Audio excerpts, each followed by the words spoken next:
दोस्तों, आज की कहानी है निर्दोष को सजा। बहुत समय पहले हरिशंकर नाम का एक राजा था।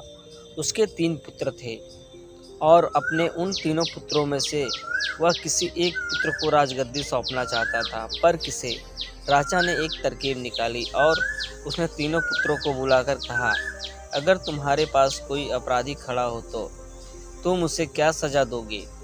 पहले राजकुमार ने कहा कि अपराधी को मौत की सज़ा दी जाए, तो दूसरे ने कहा कि अपराधी को काल कोठरी में बंद कर दिया जाए।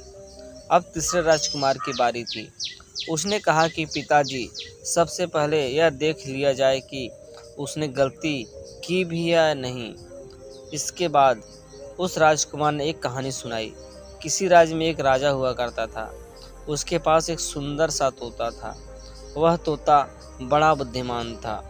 उसकी मीठी वाणी और बुद्धिमत्ता की वजह से राजा उससे बहुत खुश रहता था। एक दिन की बात है कि तोते ने राजा से कहा कि मैं अपने माता पिता के पास जाना चाहता हूँ। वह जाने के लिए राजा से विनती करने लगा।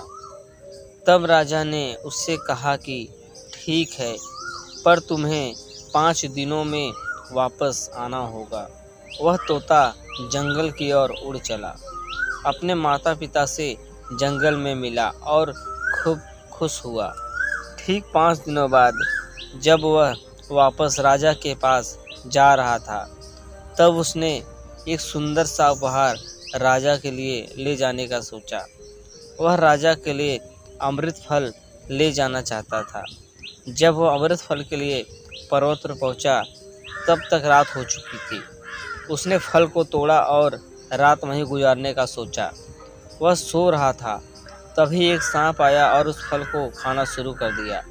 सांप के जहर से वह फल भी विषाक्त हो चुका था।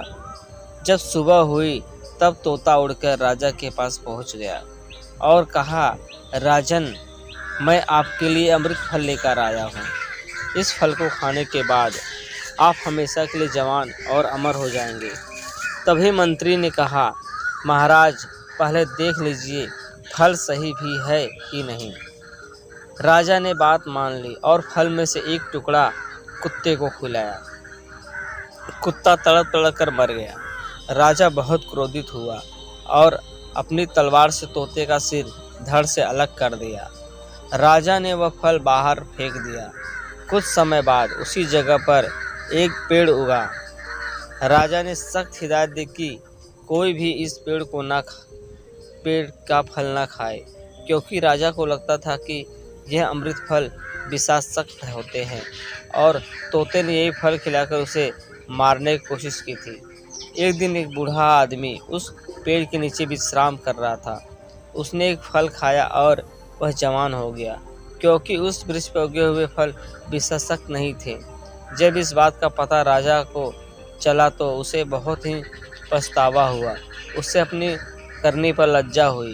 तीसरे राजकुमार के मुख से यह कहानी सुनकर राजा बहुत ही खुश हुआ और तीसरे राजकुमार को सही उत्तराधिकारी समझते हुए उसे ही अपने राज्य का राजा चुना। दोस्तों, आपको हमारी कहानी कैसी लगी प्लीज़ कमेंट करके ज़रूर बताएं। दोस्तों, अगर आपको हमारी वीडियो ज़रा से भी पसंद आया तो प्लीज़ दोस्तों हमारे चैनल को लाइक, सब्सक्राइब और शेयर जरूर